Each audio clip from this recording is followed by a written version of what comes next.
नमस्कार दोस्तों, मैं पद्मजा भुवनेश्वर ब्लेसिंग टीम से। हम चर्चा कर रहे हैं तरकम सदरेन जी के लिखी गई किताब कर्म और पुनर्जन्म के 26वें चैप्टर, जिसका शीर्षक है आत्मत्याग या फिर सेल्फ रेनोंसिएशन।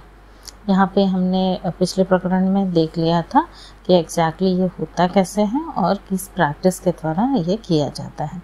अब देखते हैं नेक्स्ट क्या बोल रहे हैं लेखक।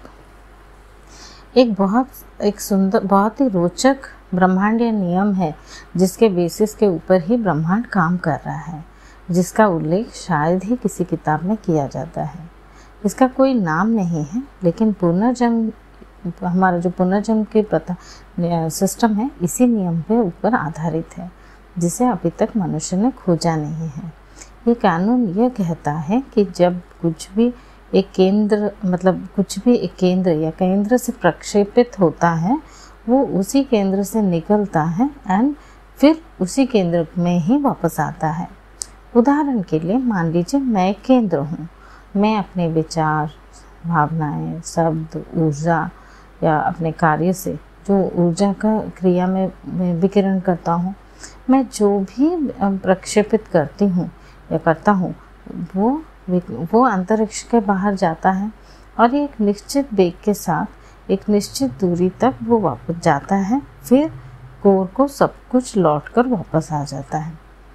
मतलब वो हमारा जो जर्नी, हमारा कोर एक कुछ हद तक वो सीमित करता है। एक व्यक्ति जो खुद भगवान के बच्चे की तरह प्रोजेक्ट करता है, वह अपने चुंबकीय रूप में उनसे जुड़ जाता है और कभी कभी इवन हजार वर्षों तक ही जुड़ जाता है। मतलब हमारे गलत सोच, गलत विचार हमारे तरफ एक सेल बना देते हैं, तो हम नहीं जुड़ पाते हैं। लेकिन जब हमारे जो थॉट, स्पीच और एक्शन अगर बच्चे की तरह हो, मतलब जो भगवान जितना सरल, उतना ही सरल और उतना कैलकुलेशन के बगैर उसकी, तो फिर वो कनेक्शन डायरेक्ट बन जाता है। कभी कभी ये 1000 वर्षों तक भी रहता है। ऐसे एक व्यक्ति के पास, कहा जाए तो एक व्यक्ति के पास 2 तरह की ऊर्जाएं होती हैं। पहला विद्युत ऊर्जा जो बाहर निकलती है, दूसरा चुंबकीय ऊर्जा जो वापस खींचती है, जैसे कि श्वास। हम स्वयं वह सब कुछ आकर्षित करता है जो वो बनता है। मतलब यह स्वयं, मतलब यहाँ पे सेल्फ के बारे में कहते हैं, the self attracts everything that it creates. अगर वो मतलब अच्छी क्रिएशंस करता है या ब्यूटीफुल ब्यूटीफुल थिंग्स को क्रिएट करता है, तो वो ब्यूटीफुल चीज़ों को ही अपनी तरफ अट्रैक्ट करेगा। लेकिन अगर उसने प्रदूषण क्रिएट किया तो वो प्रदूषण ही आकर्षित करता है और ये स्तर बाय स्तर कंटिन्यू होता ही रहता है। जैसे हम कोई अच्छे विचार और कुछ अच्छे वाणी या फिर अच्छे कार्य करते हैं तो हमारे साथ अच्छी और सुंदर चीज़ें होने लगती हैं, और अगर हम गलत चीज़ें या गलत प्रदूषण करते हैं कहीं पे, तो हम भी प्रदूषण ही आकर्षित करते हैं अपनी तरफ। अगर हम कहें कि जो सेल्फ अपने फोकस को कॉन्शियसनेस के भौतिक, भावनात्मक या मानसिक तल या अंतर्गत तल से बदल सकता है। मतलब ये जो सेल्फ है, मतलब ये अहम जो बात करते हैं, हमारे 3 इकाइयाँ होती है। जैसे हम जानते हैं पहले से कि हमारी जो फिज़िकल इकाई होती है, पहला जो स्थूल शरीर है, उसके ऊपर हमारा जो इमोशनल इकाई होती है, फिर मेंटल इकाई होती है। ये जो सेल्फ है या ये जो अहम भाव है, मैं जो हम आइडेंटिफाई करते हैं, ये कौन से लेवल से आइडेंटिफाई होती है।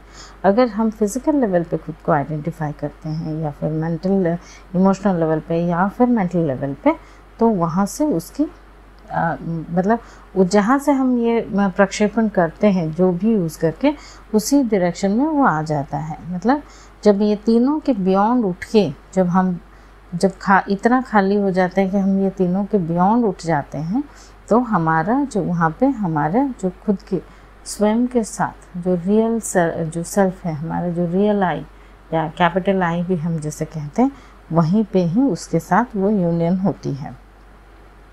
तो जो भी कुछ प्रक्षेपित किया जाता है वो उसी स्तर पर वापस आ जाएगा, वो वहाँ से शुरुआत हुई थी, और वो स्तर और उसी स्तर पर व्यक्ति का निर्माण करता है।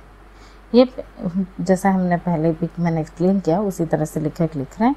वो पहले एक भौतिक इकाई है, फिर एक भावनात्मक इकाई है, फिर एक मानसिक इकाई है। जब तक वो स्वयं को इतना ना खाली कर दे कि वो जब तक इतना खाली करके वो उसके बियॉन्ड चला जाए, वो खुद तभी ही वो उसी बिंदु पे अपना सेल्फ या ब्रह्म से वो जुड़ जाता है।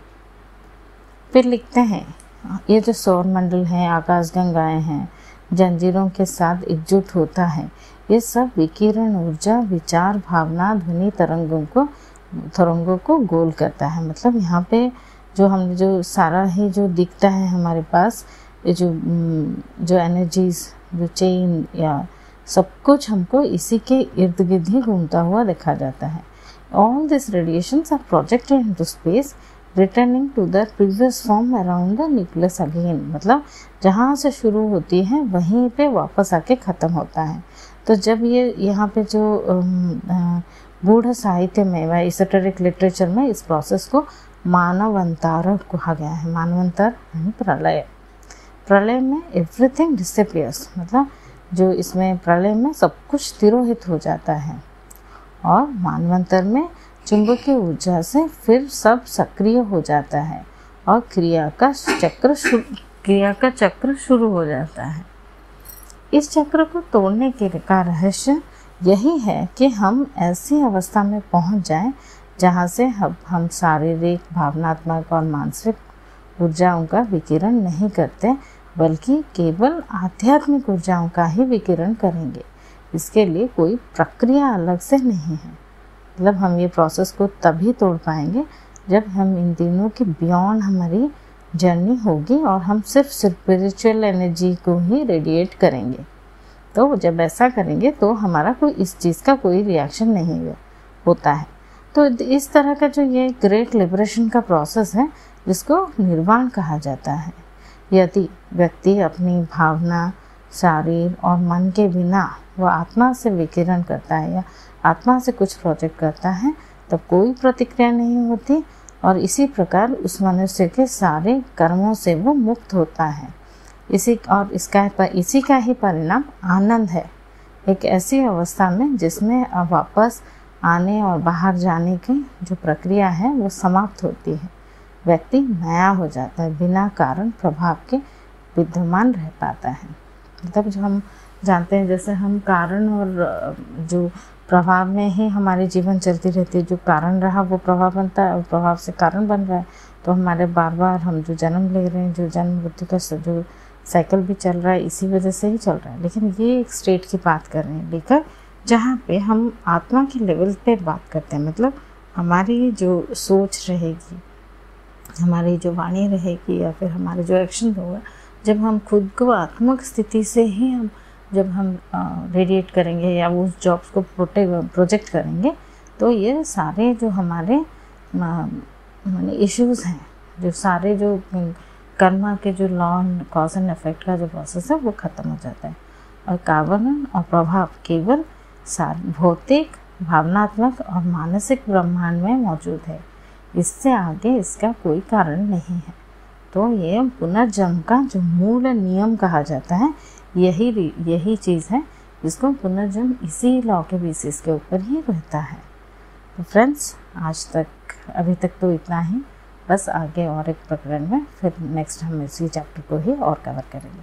तो तब तक फ्रेंड्स खुश रहिए, स्वस्थ रहिए। धन्यवाद।